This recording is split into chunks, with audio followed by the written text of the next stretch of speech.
Back then I got a bit of a midlife crisis lah. Like I was in the finance sector for a while and then... Wait, back then midlife, then now how old are you? Don't say that. Don't tell everyone my age.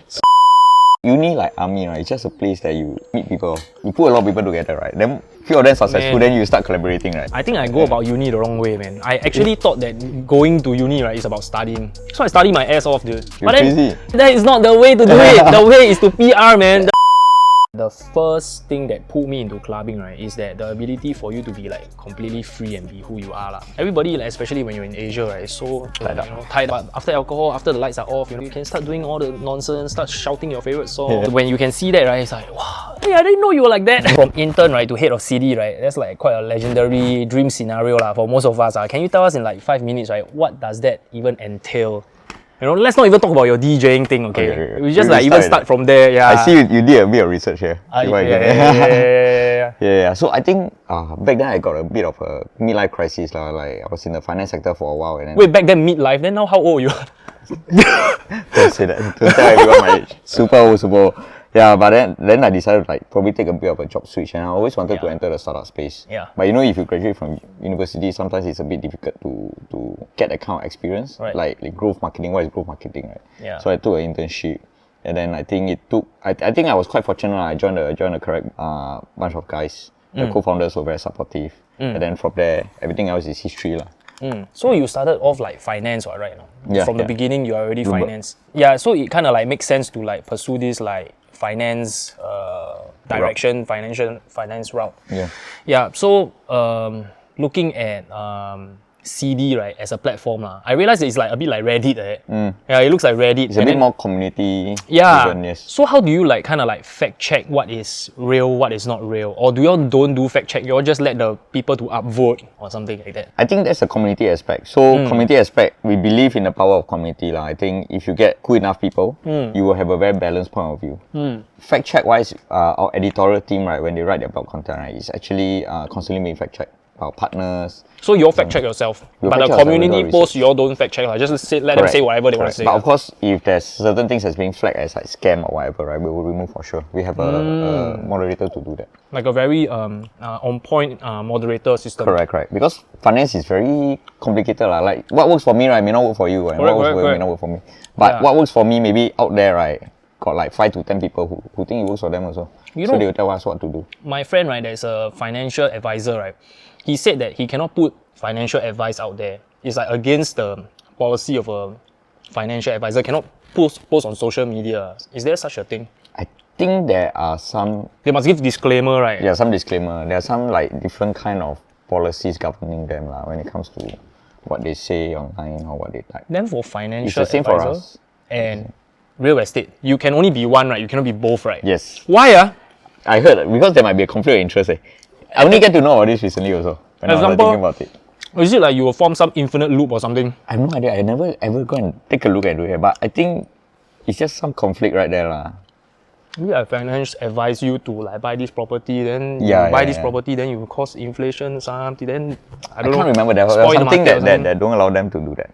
I don't. Maybe if the audience have somebody who got both the license, I definitely want to know how they manage to attain it lah. But couldn't just 2 person just work together? Then it's the same. Husband and wife, right? Husband and wife, right? Oh, yeah lor. Isn't it the same?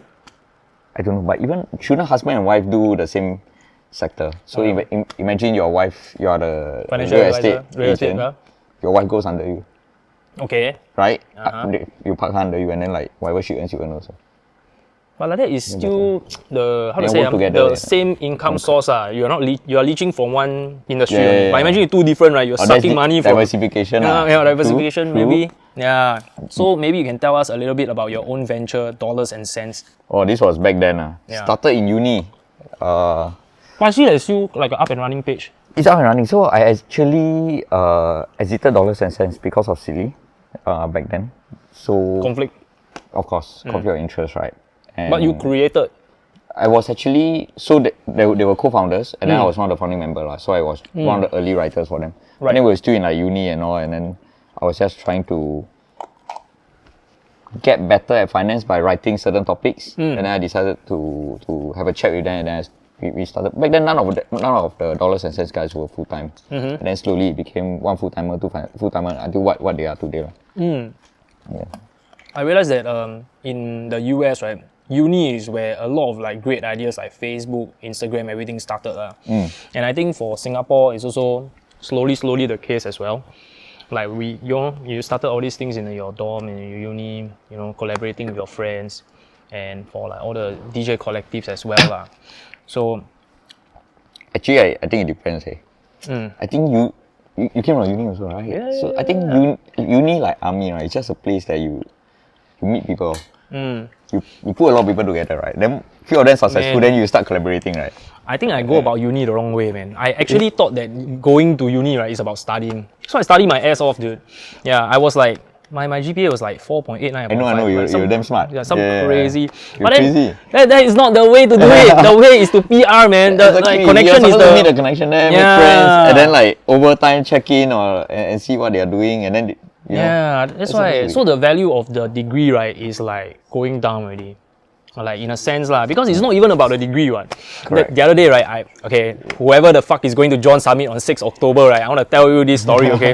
So I want to share table with some of my friends, and then my friend is like, hey, this table is like $250 per pax. I'm like, what the fuck? So expensive, like 15 packs, 4K. He's like, oh, the alcohol is just the bonus. We are buying for the experience and for the space rather than squeezing with everybody, right? So that's the money that you paid for, Okay. So it's same for like degree You pay is not for the degree, the cert, it's for the connections. I think the cert is important Secondary it's still good but I think there's a lot more things to it like the friends you make. A lot of people also find girlfriend, boyfriend in uni, right? I mean, find their partner in uni. I work until now, right? I've been in the working world for 7-8 years. I never even used my degree one time. If you think about it, like I was Canvas resident, then I was Zouk resident, and then now I work at like Delta Airlines. Nothing, bro. Basically, you went through the whole Asian take a degree kind of thing just to fuck it, make your parents happy, right? Then they just go and pursue your own shit. Hey, I'm done with my commitments. I'm going to just do. I literally told my mom that but it's good. You're doing well. Then what about maybe you? The degree side gives you a bit more. Maybe the skills the OG people will look at you, they won't disrespect you that much, the older generation. Correct. And maybe during uni, maybe you learn how to mark, you learn how to concentrate. That's why when you come out, it's super applicable to your DJ. Yeah, that's the another thing that we definitely learn to sit down there for 10 hours and not mark, just do one thing. Just mark. Now you do that, but you do music, so it's different also. Right? Yeah, you have a different kind of concentration. And another thing, right, is if you go through engineering degree, right, you realize that when you DJ halfway, right, and then you want to go half time, you don't need to take out calculator. You can just calculate. Every DJ all taking calculator. How to half time 127 BPM. Yeah. And potentially some of the things for you also know how it works, right? Yeah. So what degree did you take when you were in university? I took econs and finance. Then is that like your passion? Because I don't know. I see like people are like passionate about music, but I've only seen one other person that I know, right, that is passionate about finance. Are you like one such person? I like econs and I know you went local U I couldn't get into local U. I tell you, my results were bad. A-level was shit. Super bad. At least you go A-level, I go poly. Same lah. But you went to local U. So now all the local U's rejected me. When I was in army, right? Every year I apply, I'll come back with one small little piece of paper and it's like, oh, thank you for application. Now they're regretting it. My brother is damn smart. So he went Hwa Chong. Wow. On the other hand, so when we apply during the same period of time, I get one piece of paper. You get booklet to tell you, hey, join our course, join our uni. These are the CCA we offer. Shit. I was like, wow, one heaven, one earth. Different, very different, right? Yeah, but then now when we come to the real world, we realize that shit is totally different from school. Yeah. Super different. It's super different. Real life is like, yes, you need to have skill, but also at the end of the day, right, you need to be able to swallow that pride to understand that most of the time the skill doesn't apply, and you need to be human. You need to relearn. Yeah, A lot of things you need to relearn. Yeah. But back to the point, I think I just like econs It's just like econs for a start. Yeah. So I see from a lot of your interviews, right, you always have these two words that you always mention, and that's problem solving. Serious? Yes! I say that a lot. You're always looking at like problem solving, like how to solve problem in a space, what's the gap in the market, how do I solve the problem, and I guess that's the reason why you are like the boss and most people are like, hey, I just want to avoid the problem, but the boss is the one that is like constantly seeking to improve the space and how it affects other people as well. Maybe. Or either that or the boss is the most wayang one in everyone, right? The one that knows how to wayang also. Yeah, maybe. Yeah, that's why. That's the thing. But then I think like if you're doing it for the sake of it, right? like loving it and passionate about it, right? Then it will show through one, because in times when it's so sian, you're still doing it because it's your thing, you know. That I agree. Yeah. Like to sustain no, but I think most people don't like their jobs lah. To stay in a same company and a job for more than 2-3 years, right? It's really, after that, it's passion kicking in, right? Yeah, or if not, it's a lot of money. Yeah. For me, it's not a lot of money, so maybe it's the passion. Yeah. Coming 7 years, I think that's crazy. Yeah. In the same company, right? Yeah. Yeah. 7 years. So, like, what are some of the problems that you see in the finance space that you find that, hey, you know, you want to work on it? Or maybe you can tell us like some of the past things that you face that you have managed to successfully solve. I think the community aspect was one thing that we solved. I think back then a lot of financial related content is very top down. It's like, I think this is good, then you must listen to me kind of. And in the space, if you go to a finance forum, right, the people, the level inside is too high already. So the barriers to entry, like you go in and ask a question like, hey, how do I invest in stock? You cannot swan one. So I think that was it makes finance very scary that time. The elitist. I think more like elitist mindset. Then right now, I think with the community, we solved that problem where personal finance is something that can just discuss. And then nobody is going to judge you. If anybody were to like be sarcastic about it, I think there are people who jump in and defend that, hey, it's okay to, so our community is that holistic, passionate about the finance. I think it's more about the large numbers. Like if you have more people, generally there'll be nice people around to do it. Have you read the book Rich Dad Poor Dad? No, I didn't. Never, right? That's also over publicized. Yeah, dude. I see the podcast with that guy, right? It's quite horrible, no? Yeah. Like that guy is like damn mean, I'm not going to comment about him, but no, I think it's too much. If everyone's reading that book, no, not for me. Yeah. So Correct. I saw like it's quite heavily recommended. So I thought like, hey, maybe it's quite a good book lah. And then like I get some audio book that summarizes the whole thing in 15 minutes, right? Then there are certain lessons, but I think it's a very crude way of putting it, Rich Dad Poor Dad. It's okay. Yeah. But if you like, you can check out Ray Dalio. I like his stuff. Really look very familiar. Yeah, you can check him out. What are some of his like popular titles? I think he released early this year. He released a video about the world and the economy. I think you can just. Or YouTube one, right? Yeah, a lot of. And he had a book. Yeah. That's supposed to go with it. That one I'm still trying to get the book, but the video itself was quite good from my opinion. A lot of like writers now start to do podcasts, long form content. Have to stay with yeah. A bit like us, right? We also need to create our Instagram needs to be active and. Do you think that that's the future, like monetizing video content? Potentially, or even podcasts. Yeah, lor. There will always be some form of channels. Like media is the way, right? It seems like it, and there's going to be a lot more channels that you need to handle in future. Yeah, like last time just do finance, you can get good money already. Now finance still need to do YouTube. Still need to do a lot of things. Social media, do roadshow. And then when you write, you still need to SEO optimize it. Oh yeah, wow, SEO optimization. Then you need to write in a way that people will want to read it. Yeah. And then, like for example, right, financial products. How do you, like for example, if you are supposed to sell a financial product, but then how do you still like maintain a sense of like ethic, like by ethically selling it? How do you all like keep the balance? First things first, I think sometimes we don't recommend ourselves. Right? We tell you what the product is about, what you can use it for, and if there's any sign-up bonus, we tell you the sign-up bonus. Oh, we don't recommend you. I won't say you must get this. We just say maybe who is it potentially for. So we try to keep an unbiased point of view. Of course, if it's like super safe product, if you look at our blog article, right, super safe product like SDIC protector, right, then that kind we will write an article about it because it's safe, right? So it's actually already protected. So the downside is way lesser. Then what about like robo investors like Stashaway or Endowment? Do you have? We did a comparison. Yeah. We did a comparison. Yeah. But I think the consumers can just use our comparison to make their own decision. Right. We don't tell them which to go for. Yeah, that's pretty good. And then right now your community, right? How many people are there inside the community? Okay, the whole entire website, every month we got more than 1 million visitors. Every month? Every month. God damn it! So somebody, right, have to ask this question, okay? We have this thing called Revelry Fam Telegram channel. Do you have some tips for us to grow that community? What can we do to grow that community? Maybe if you and Joshua try pole dancing and put it over there. You will get a lot more followers. Try it. I mean, sensational content. It's content, right? Yeah. Try to do content that goes viral. But I mean, like, how did like CD right grow into such a space? You know, it's literally the biggest in the whole of Singapore. I think the Telegram one was lucky. We were lucky. And it was interesting because it was an idea by an intern. She said, hey, actually we should try Telegram channel. Back then Telegram, nobody used one. Yeah. Same. I started like this Telegram group chat. Last time it was called SG Based Music. Like 5-6 years ago. Very difficult to grow, right? Very hard. But then slowly.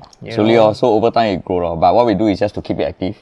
And then we create a system to publish our content there over time. It's like a collection of our content. Then people start following. Right. To get because people like things to be sent to them versus they go and search for it. Do you do channel or a group? Or you do mega group? That's different. We do channel. Channel. Right. We just want it to be a place to broadcast. And they can bring it to our online platform for discussion. Oh, yeah, because I see a lot of people moving to broadcast already. Like Zook Singapore recently also from group, right? For people to discuss, they just put broadcasting. Channel News Asia is also another big broadcasting also. Yeah. Group is very hard to maintain. Yeah. And you know how active the whole entire thing is. Everything will get lost in translation. Yeah. So, where is the discussion space on the website? Yeah. But how do you all like kind of like moderate it and make it not messy? You all like classify under topic or something? There's topics. Then, of course, first base of moderation is all your spam, all your bots, and all your vulgarities. All this we may take out. Yeah. And then immediately all the irrelevant content we take out also. Then we got a moderator. Right. So we make use of the power of the community. If you see something that they'll flag. Yeah, you flag. Then we'll observe it and then we'll take it out. Right. Maybe you should try something like that also. Yeah. But then what kind of content do you put, right, to kind of like value add your community? Okay, like one good thing is the stash away and endowment comparison 101. Like you're benefiting, you're giving them value. Yep. What are some of the other stuff that you all do, right, that people will be like, wow, I want to follow this channel? Oh, so now we got a reward system. So if you're active on the platform, right? Oh, it's like Reddit lah. You comment or but whatever. Our points can get Grab voucher on it. Whoa! Holy get a lot of shit, bro! Yeah, we got Sephora, Grab. Basically, we try to get a lot of vouchers onto it. So it's really to reward people for being active. Like if they're contributing and teaching people how to finance or telling people their point of view. Yeah. I think they should get rewarded. Yeah. Dude, it's exactly the same as Reddit. Like, yeah, you but can... Reddit, the points... Okay, I only like read. I never contribute. The Reddit point, of course, not as powerful as what is it that for? one. Is to... Yeah, it's... I forget already, but... Yeah, it's basically give you like more administrative right. You can promote, and then you get first dip. You can get first dip whenever they release content or whatever. It's something like a Reddit/Patreon hybrid lah. Okay. Yeah. But wow, yeah, that's damn good. Then you can get like the opportunity for sponsorship placement and all that kind of thing. You know. Yes. Yeah, even within your group chat. Correct. Or even like run some activation, like flash deal. Maybe flash deal. I got like some sponsors for a few gifts, and I just run it there. Right. For the first 5 people, claim it. Do you put your doppelganger gig inside there? Maybe one day I should. Holy shit, bro! Wow, that would be crazy, man. Funny, yeah, the rich madness, bro. Yeah, hey, we're giving you out free money. This is Singapore Mr. Beast, Yeah. Wow.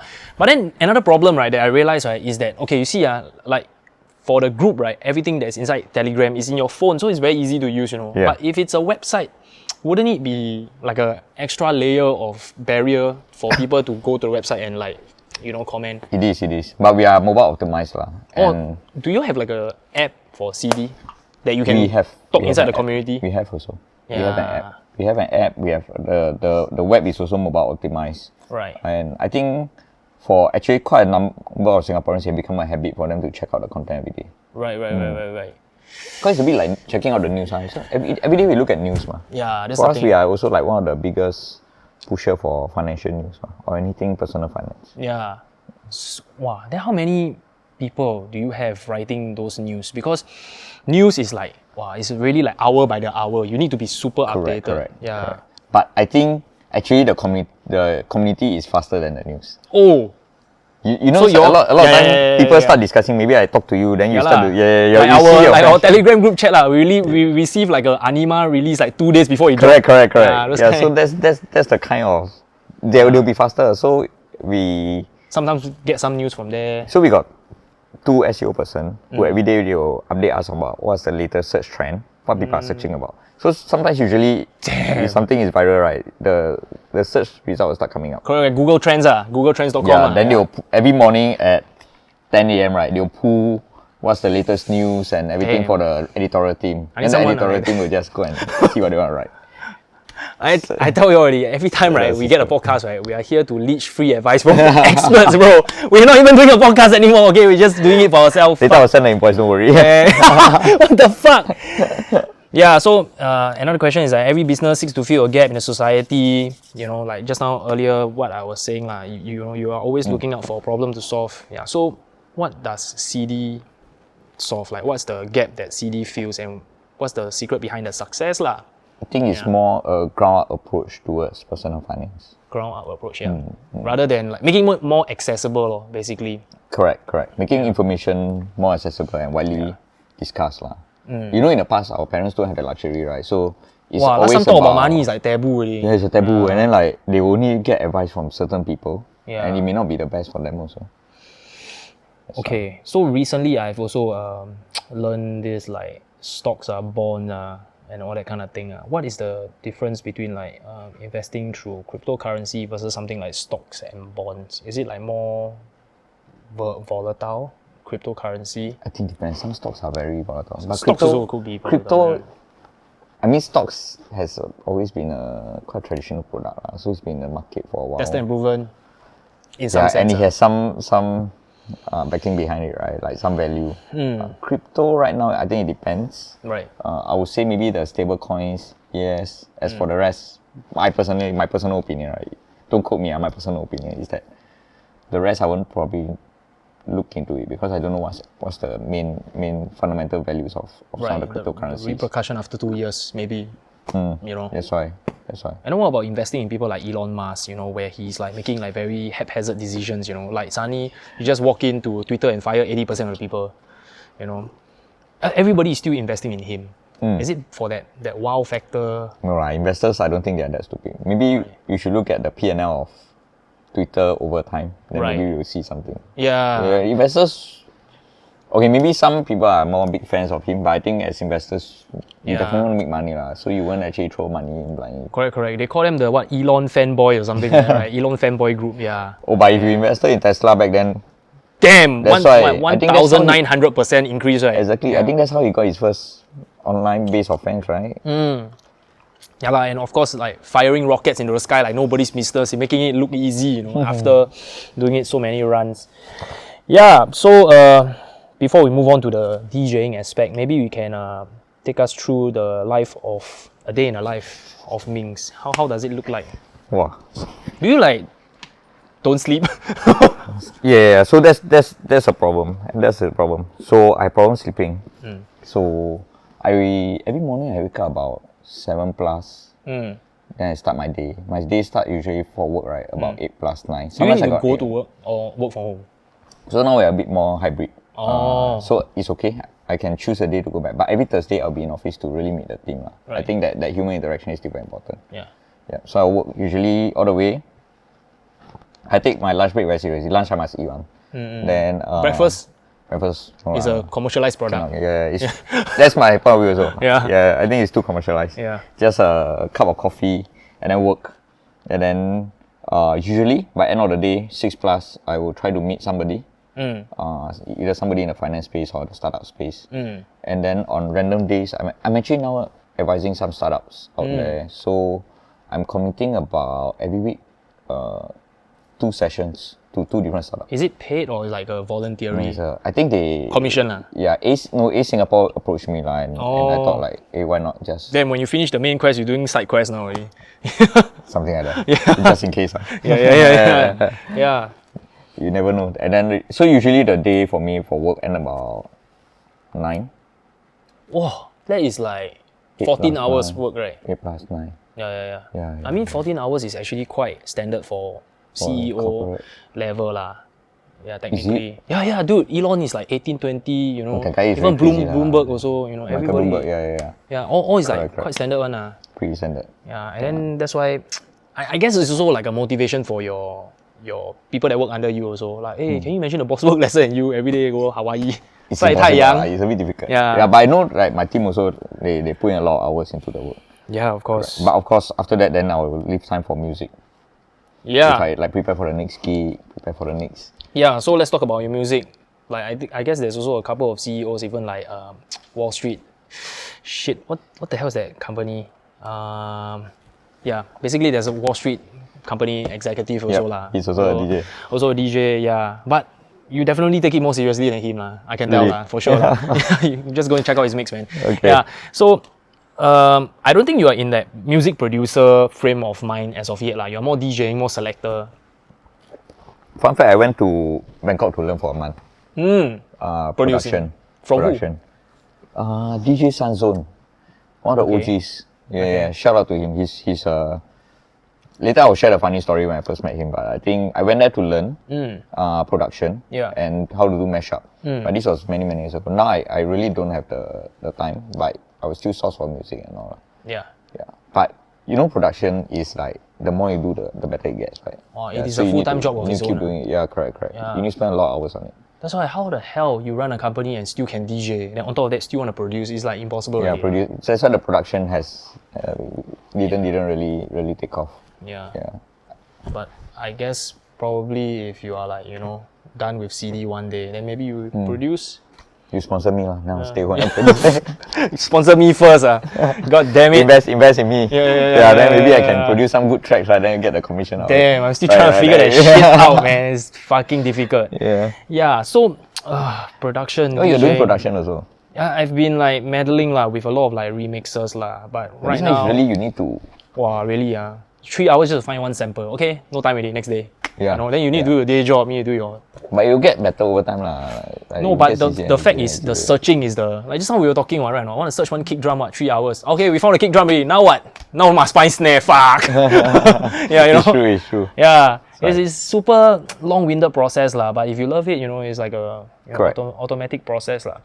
So DJing AOS, was that the first beginning? No, I was a resident at a beach club first.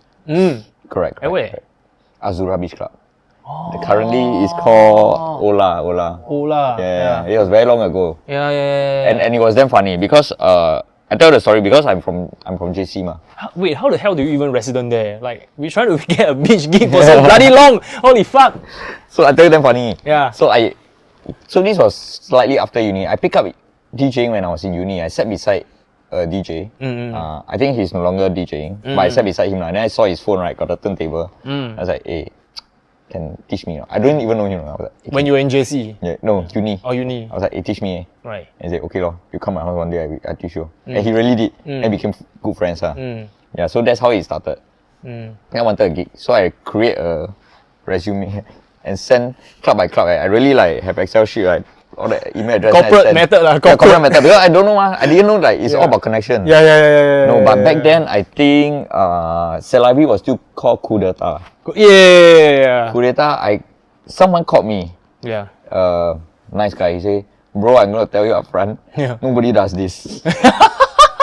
But he gave me Andrew T's email. Whoa. Yeah, he gave me Andrew T's email. He said, maybe you want to drop this guy your resume lah, and then let's see where it goes. So I emailed Andrew T, and he didn't reply me. Oh, the same resume. He didn't reply me. Oh. For 4 years. 4 years he didn't reply me.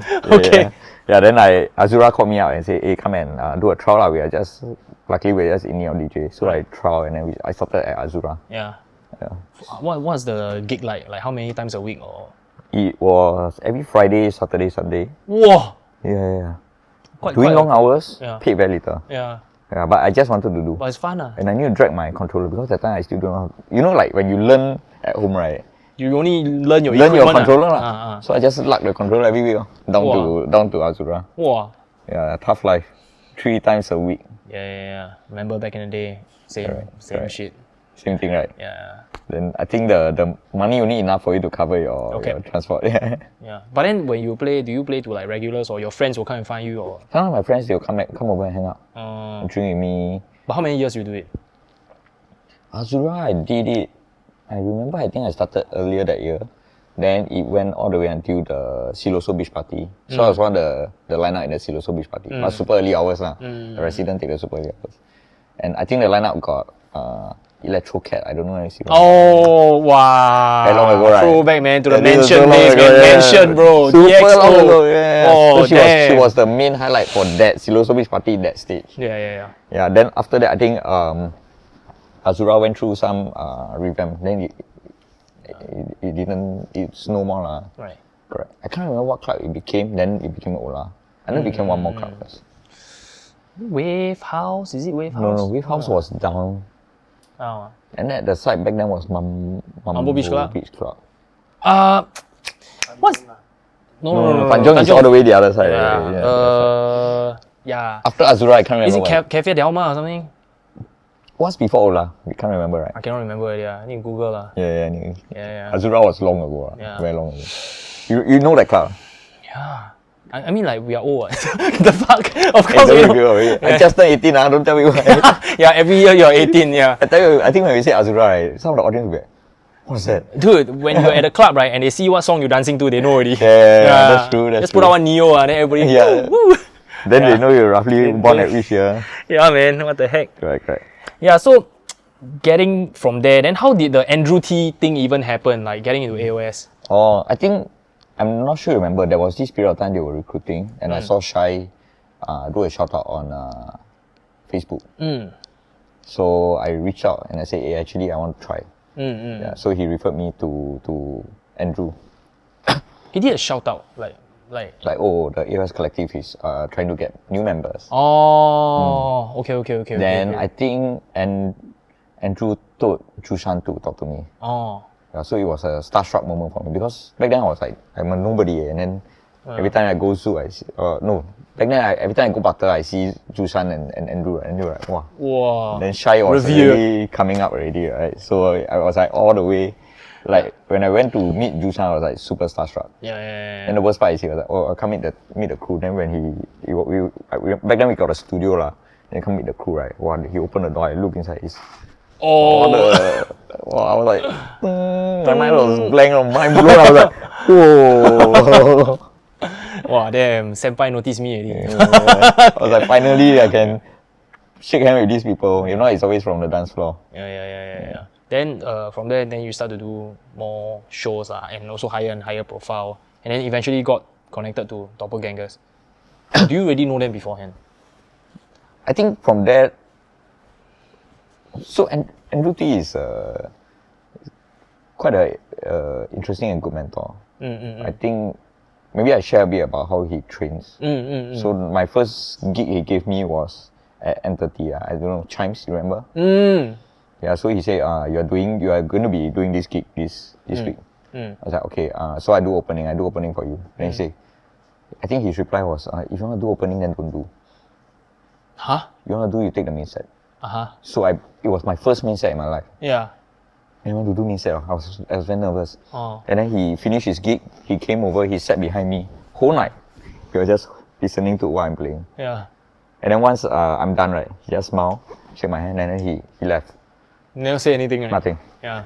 But over time, I realized, right, he actually starts to know your strength, your weakness, what you can do, and where your skills level is at. And then over time, he will slot you for the relevant gigs. And then he starts having like Shai, all these really impart, and Abu, right, impart their knowledge, teach us like really how to work at the club, what the ethics are like, and so you really like supercharged when you're really with good people. I believe it's probably the same for you when you meet people in the industry also. Correct. Then Doppel came in a bit later. I think I met Faris and Fast a bit later. Right. Then how do you like found this like chemistry between you guys? Because like AOS is such a big collective, so many DJs, right? Super. And then there's like different collectives within the collectives. Like they form their own like groups to do podcasts or whatever, Yeah. So how did you like come to the conclusion that okay, I want to work with these two guys? I think actually I can't really remember how we actually started to. The first Throwback time, to memory lane. Yeah. This is really going all the way back. Yeah. I really need some alcohol. Yeah, but this was, I think the first time I worked with Faris was Ultimate. Okay. Then it was his birthday. I think he said something along the lines of like how strong a drinker he was. How strong a drinker he was. So that night, he said that he was wearing a Superman shirt. I remember very clearly. We still got some of the videos. So end of the night, right, he was not walking straight. People needed to carry him, and then like he's back in the toilet or something like that. He was so drunk because he was like, oh, now you say that. So Boo came down, got him drinks. Wow. DJ Killer Gabe came. You can drink, right? Give him drinks. Yeah, then he's like, you Superman, right? Drinks, everything he kena. Just because of one statement. So that's how I start to know him. And I realized, actually, Farid is quite a nice guy and very easy to work with. Correct. I got introduced to Doppelgangerz, which is him and the brother.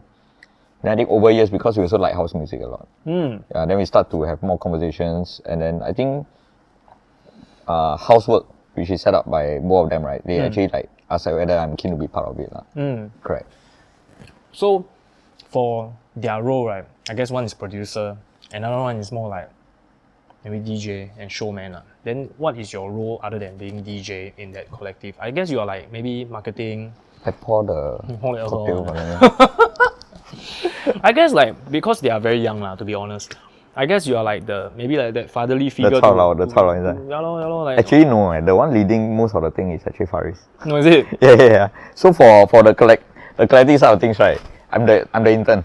No. Yeah. So I just take instructions. But of course, because we are a small team, it's just 3 of us. So everybody needs to do a bit of everything. Yeah. Like graphic design, everything also must do. Yeah, Fast is doing the graphic design and then like the concept and everything. And then like marketing, plan, everything. We just come together and just assign all. So it's a bit like a startup. One day you do this, the next time you might need to do other things. But does your skills in CD, right, from startup to leading the team, right, help this team as well? Is there like any relevant skills that you can kind of like port over? Maybe a little bit, but I think maybe like with the deal wise, like who to work with, you're more savvy a bit, something like that. I think like the latest, maybe the Heineken sponsorship. I think that one was more like a familiar conversation because if you're comfortable talking to partners, then that's okay. I think other than that, it's also really about exploring. It's like a fresh page. You can run like some other company in other space, doesn't mean you can do parties in Singapore. You get what I mean, right? Correct. I think a lot of like multi-billionaires, right, tycoons, right, in one industry, right, then they try to do something else, right? They thought like it's like relevant, and then they show the same level of like, I don't know, like arrogance or whatever Then after that, then the people that's working under them all like suffer in a way Correct. Yeah, I guess the willingness to start from level 1, same as everybody, and then level up together. Wow, I think and then adapt and all these things. I guess that's what makes like a good team member and a leader also Then you can kind of like create longevity in like maybe both fields. Correct. Yeah, lor. But I think ultimately for projects like that, it's always about the what you are really trying to push for, right? Like Housewrk, if we are trying to push for the house music sound, then OS Collective is really trying to get everyone in a nightlife to come here for a very happy time. You expect quality, fun and music, and then like really to increase the longevity of nightlife, I would say. Yes, correct. Keyword, increase the longevity of nightlife. Nightlife is like so volatile and there's so many ways to like mess it up because the outside perspective of it is really so bad. Like it's like a vice, alcohol, and then bad company, our parents keep warning us about it. So it really has a bad stigma. I think like half of the government's mind, right, they really don't mind closing nightlife for good But it's up to us to kind of like keep a positive image of it, Correct. Sustain the longevity so that, our future generation can still enjoy this product that we are so passionate about, known as nightlife But actually, question for you also. Yeah. Like, you've been resident DJs and all, right? Yeah. And doing shows, right? It's not the get to go into a club for free and the drinking that excites you, right? It's more about like having a good night, playing the sound that you really play, and then like really playing it well. For me, I think I already told them in a long drawn out conversation is that the first thing that pulled me into clubbing, right, is that the ability for you to be like completely free and be who you are Everybody, like, especially when you're in Asia, right, is so tied up. But after alcohol, after the lights are off, you can start doing all the nonsense, start shouting your favorite song, being sing and scream. So when you can see that, right, it's like, wow, hey, I didn't know you were like that. After the 3 shots, the fuck, this guy. Correct. Yeah. It makes people talk also, bring people together. Yeah. Then after being a DJ, right, then you realize that music is definitely one of the driving sources And of course, if you want to have longevity, then scene and the ecosystem must continue to run. And how can it run is when you have more new talents coming in to fuel the industry. Keep it fresh, keep things fresh, then it can last. But Keep things competitive. yeah, but if we were just like continuously embracing the old, right, then the new cannot come. It must have like a mix and a cycle. Correct. One very good example is Mambo Jumbo at Zouk. Mambo Jumbo at Zouk used to be a yearly affair, once a year. And it's like damn happening. But then the moment they spam it right every month, right, then the novelty factor kind of drop, Yeah, so I guess it's the same when you're trying to like present throwback, right, it has to be something like epic and big, but once a year kind of thing. Then on the regular, right, you have to like show people, okay, what's next. Correct. Yeah, in a So way. you still have need some form of like party entertainment throughout the year. Yeah. And then, so what are the stuff that you're working on now at Housewrk? Okay, other than hosting your parties, right, once every 2 months, I think that's your frequency, right? Correct. Do you all have like any upcoming projects, like a 3-way production or something like that? I think production, I mean the Doppelgangerz boys, they are definitely way ahead of you. I mean, even if I go, I can't do anything. Play a triangle. Ding. Yeah, there's nothing I can do, right? There's nothing I can do. Maybe I just listen to it and say, oh, this is good. This is stuff like that. But I think what's exciting is I think 3 of us are going to Amsterdam. Yeah. For a gig. So this is the first time I think we are doing in Europe. So from the previous podcast with Doppel, right, we realized that you just go hang out one night in Amsterdam, you get more opportunities than one whole year in Singapore. I think that's the case. Yeah, it really is. You are right. I go to Thailand also, like, I just tag my location there. Wow, 3 people go and like follow me, talk to me on DM. It's true. So because like I mentioned, right, my teacher, right, is in Thailand. And I like how they are very generous with really hosting you. Yeah. So I DJ at Thailand, some of the bigger clubs twice before until COVID hits. If not, it's every year. 2 years before that and a year before that. And they are really very, very appreciative of the DJ. Yeah. And they are very appreciative that, if you want to come here, let me try to pull whatever resources I can, right, to get you that gig. So I think that's crazy. Yeah. I was like mind blown. So when I went, they were really treating you like a VIP. Yeah. Yeah, I didn't put any DJ riders because I don't know what it was. I was just starting out. Yeah. They give me a full carton of 48 cans of beer. What the hell? Tonight must finish our DJ. Oh my gosh. Yeah, so that's the kind of respect they give and the hospitality. I think Singapore, you get that kind of respect also with the staff member, but only until you get into before that, right, I think, I don't know, my opinion is like, people can help each other out a little bit more. But I think Singapore also, firstly, is very expensive. Very hard. The 48 can maybe cost a lot more in Singapore. You pop, you rather just like give you one tag and say, done already. Or ask you 7-Eleven can buy now. I refund you. Yeah, and secondly, right, we just did a podcast in Thailand as well. They said that the clubs open and close very quickly, similar to Singapore.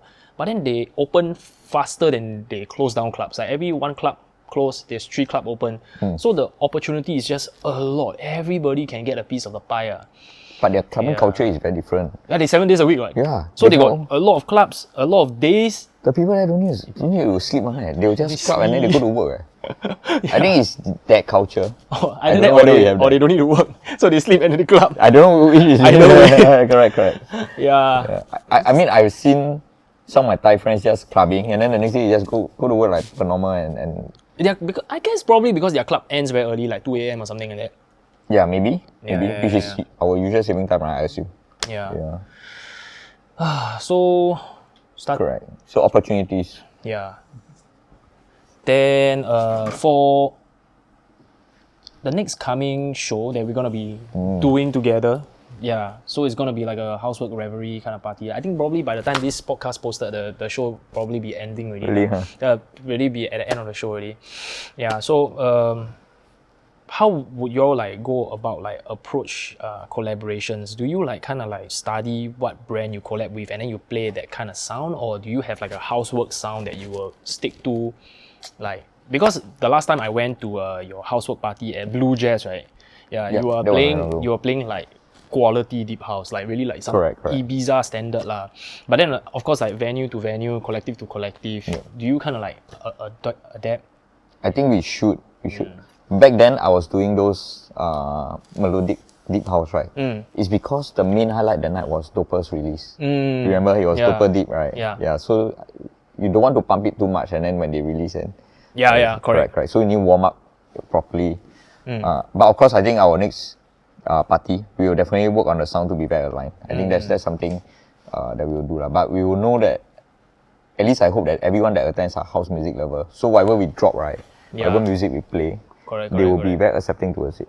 Yeah, house music I realize like quite, across the board it's quite standardized one. It's quite standardized one. Yeah, it's unlike like maybe like let's just say techno. Techno there's like driving, there's chill, there's so many variations. Same for trance, a lot. Actually, house also a lot, but when you say house, we are very aligned. Most people think the same thing. Correct. I wouldn't say like house, then you play speed house, you know. You won't think that direction, you get what I mean? But speed house is coming out though. Yeah. Speed house, starter house, I heard also. I don't know, are you into like starter house? No, I recently came across speed house. Speed house also. The song, I don't know whether you know the song, the K on My Dick song. Later I can share with you, it's super funny. Yeah, there's quite a lot like Ski Dope, all those like dubstep producers all now start to do speed house. Correct. It's like a thing. But what about Afro house though? Afro house is coming up, right? I've never really so right now I'm looking a lot into tech house, melodic techno, your Tale of Us, your Anima kind of artists, and then given that I'm going to warm up for Emma Hewitt, so I'll research trance. For the Tipsy Unicorn. God damn, finally we got some quality. Yeah. No, Cosmic Gate just performed also. Cosmic Gate literally just played at the club, right? That Earl was at. Bougie. And then they were at Marquee, right or not? Yeah. That was another crazy one. Yeah. Okay. Let me see. Okay. So what do you expect of our collaboration like? What do you think? I realized that right can when I kind of like get a good sensing of a collab and it works right. I like to like kind of like repeat. You know, like for example, we work very well with Erwin Linden, and then we just keep putting him on repeat also. So slowly we're trying to expand our collaborations, the repertoire lah. So recently we did with Pagoda Beats also. Yeah, we love their vibe, we love the people there that they bring also, and then of course Doppelgangerz also and Housewrk also lah. So I guess like forming good partnerships trumps forming a lot of partnership lah. Okay. So if I have 3 solid partnerships, I'll stick to them. You know, I'll stick with them until like maybe a 4th dope one come out lah. Like so it's like a relationship building. You know. Correct. Plus, if it's a bit like a partnership is like a marriage lah. So the partner needs to gum lah. It doesn't really come naturally lah to most lah. So if you can manage to do a partnership, and especially a collab lah, you'll be. Yeah, it's very important for this thing to align. Because last time I didn't believe in like emotional gelling. And then I just work just for the sake of collab, right? Then I realized, oh my god, this like creative space is very different from, let's just say, like engineering space. It gives you a lot more stress than... Yeah, it's very different. Like the pieces really need to fit.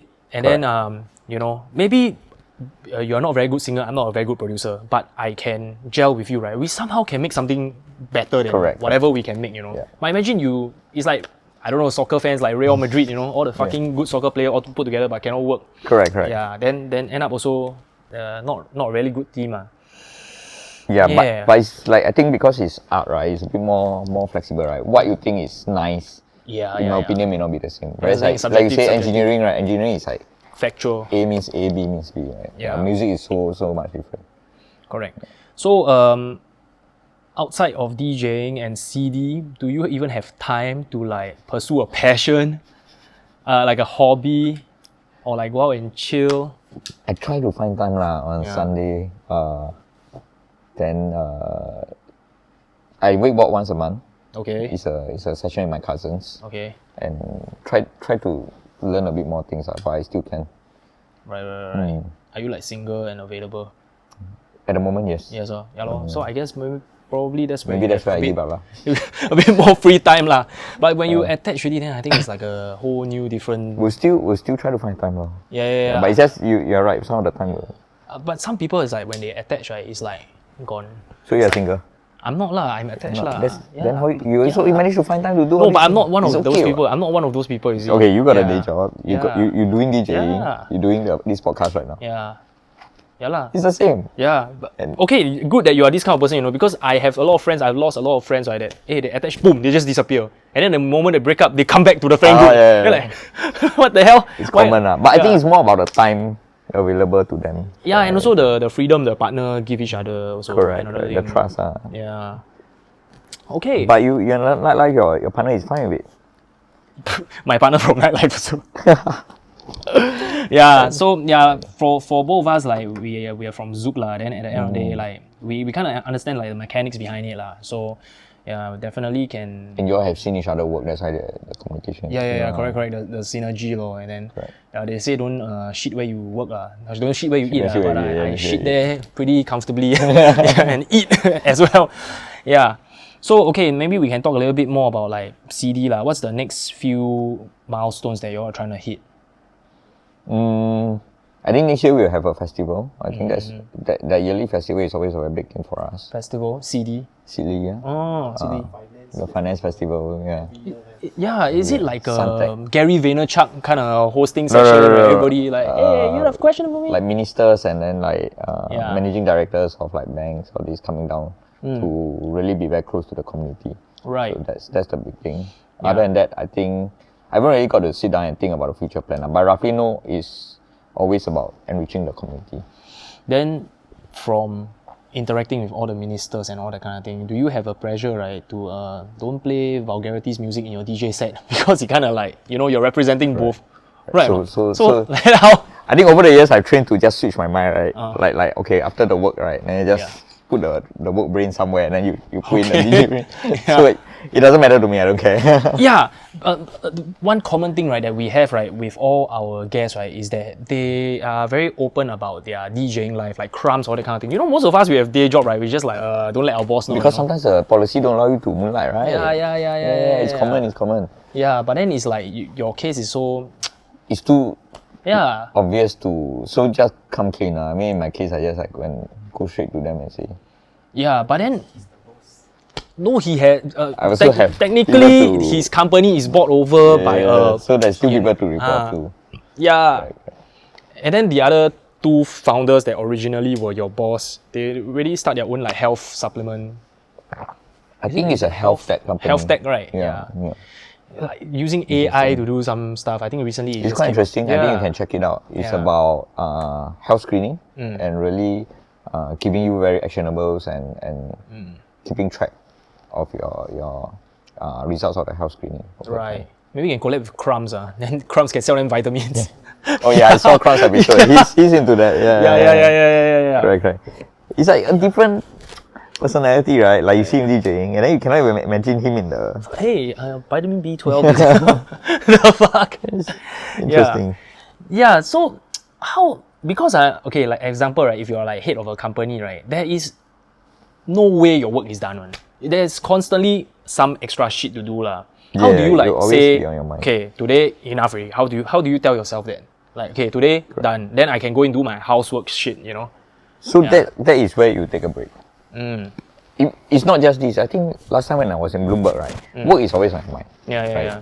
Then I think I was asked to play at the club. The moment I start playing, then the work thing just disappear for that 2 hours when you're DJing. So it becomes an escape for me. And I think I that's why it continues. I think even today, right, I think that's something.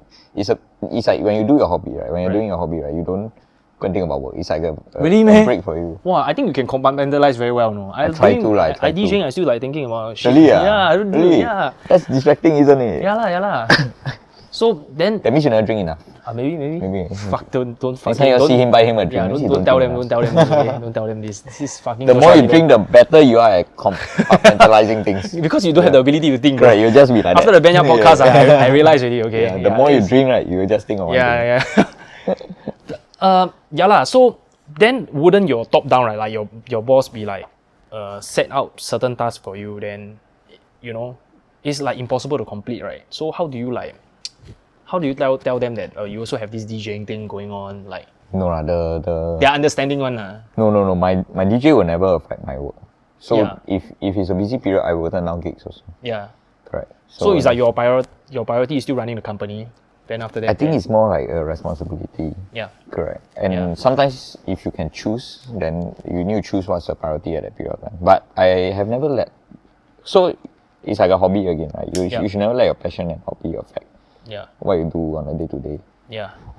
Plus, I really enjoy my work, so it's just... Yeah. But what about for those people that are trying to like build this into a full-time thing, and then you still need a day job to survive, right? So how would you like go about, what kind of approach? How would it be different? Because I tried that before. It's damn difficult, right?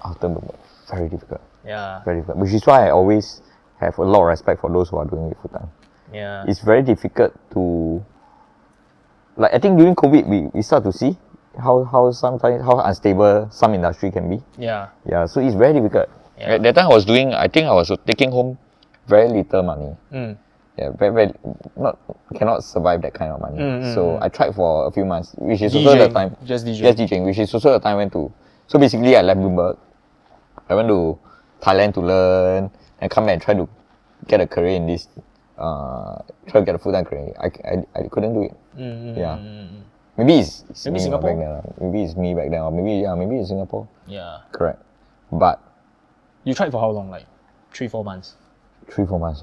Wow. I landed a few gigs, constant gigs. I think that's okay. But I feel that then I think for me it's a bit different. I ask myself then what's next, right? Like because I need to try hard to get one gig.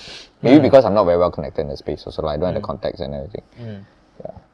So then you ask yourself whether this is something that you want to constantly live in that sphere for forever, right? Yeah. But of course, if I know there are DJs out there now, or people like yourself who have held residency at some of the big names. All this, you're definitely safe, lah. But for someone starting out, I think it's very difficult. Yeah, and that's why other people just like rather just pursue a day job that they don't like, right? It's so much more stable, and then it will like be less emotionally bogging. Yeah. But it's also very tiring, right, to get a day job that you don't like, and then Yeah. just to feed your passion. I guess you should try to get a day job that you are okay with lah. On the best days would be, of course, if you can find a day job that you love lah. Yeah, ideally. Then you do this at a side, so you kind of supplement lah. Yeah, because if you do a day job that you don't like, I see a lot of people just like work 2 years, 3 years, then they quit, then they just jump to the next thing. Correct. And their priority will always be the passion. Yeah, correct. If you can have priority for people level, I think that'll be the best. Yeah, but then again, your boss might not allow that. So that's also another problem. It's difficult. Yeah, that's also another problem. Easy, Shit, I was like thinking about something just now. About how much you want to drink during our... That one, I will let my drinking IC Joshua Dillon help me settle this one, okay? He will like foot the bill. Yeah, insane, okay? If you have when it's the ship with us, it's just like fucking insane. This guy drink a lot. You Dude. drink a lot. Like, I don't even know where he put his levers, yeah. It's just like he just keep his lever at home and he just... And then when he's about to die, right, then he just go to the buffet, eat one cookie, okay, then he respawn back, then he continue. Oh my god, He just try eat and drink with him one day. Dude, cannot, impossible. Okay, we have found out that it's impossible. He's such a strong drinker. Yeah, super crazy. Okay, like if you're going John Summit, then we'll see lah.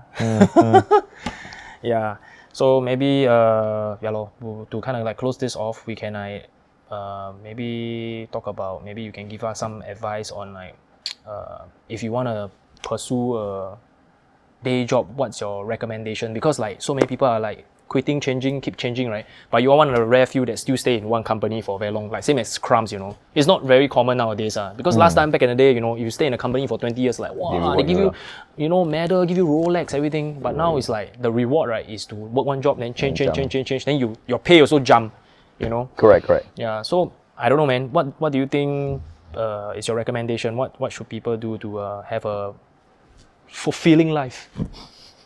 Yeah. Fulfilling life, that's a very tough question because mine also not very fulfilling, but I think I'm quite happy where I am now. Like at least I think I'm just very blessed, like I like my day job, and the day job have been giving me quite constant progress over time. Yeah. And I think on the DJing side, I had the support of many people, right? Like, like AOS Collective, Therapy Room, all this, and even you right now inviting me onto the podcast and really like collaborating. I think these are things that I'm I think it's quite lucky to have, because a lot of people out there, they are struggling and they don't have such opportunity. Nobody will feature them, nobody will talk to them, nobody will want him to collab with them, or even like pass him a gig. Yeah. So I think just really try to find all these opportunities, and if you find it, right, like really treasure it, like really be nice to people and stuff like that. Don't go and fuck it up. Don't go and screw up the whole entire relationship. So basically, to sum it up, is like more like build meaningful relationships. It doesn't matter you stay in a company for 20 years or you jump. It doesn't matter. It's what you do at the company that speaks more about you. It's not about you. Correct. Yeah, I really admire people that jump, right? They can every 2 years change company, but they still maintain the context all the past 10 companies they are in. That guy don't need to sleep. Yeah, I don't know how, but like there really is cases like that. Like for example, like Earl, right? He said that he fired 50, 60 people, right? But then he's still friends with each of them. Wow. Yeah, last time his ex-staff, and then they do something wrong, he had to fire them, but he still can keep personal and professional like separate. That's like really some next level. That's impressive. Yeah, so maybe on the DJing front, man, if you were not doing Sidley, would you pursue it full-time? Yeah, I think you tried, but you said you back tried, then, right? Back but then. It's not really for you lah. I think I would have done it differently. I mean, I'm not going to rule out the possibility that, maybe in future, right? Assuming I enough saved up I already. till Toto then I don't need to work already, right? Yeah. And that might be a possibility. Yeah. Because I think DJing is really hard to monetize. It's not. No, it's something that you cannot remove from your life. I think right now, if you love can it, say the same. You'll always be there. Yeah. So this question will constantly come up, like, we want to pursue it full time or not. Yeah, like a lot of us residents, we have also found out the hard way that DJing as the sole source of income, right, can only be viable for a very few selected superstar DJs or like A-listers or high ranking. But for the rest of us, we really need to diversify our portfolio, and it's really up to you guys on how you want to come up with that diversification. For him, day job; for me, day job. He's an A-lister. At my own house. I guess we have already covered everything. So this Revelry podcast with Ming Feng, DJ Mings. Thanks for having me. Let's go. Thank you.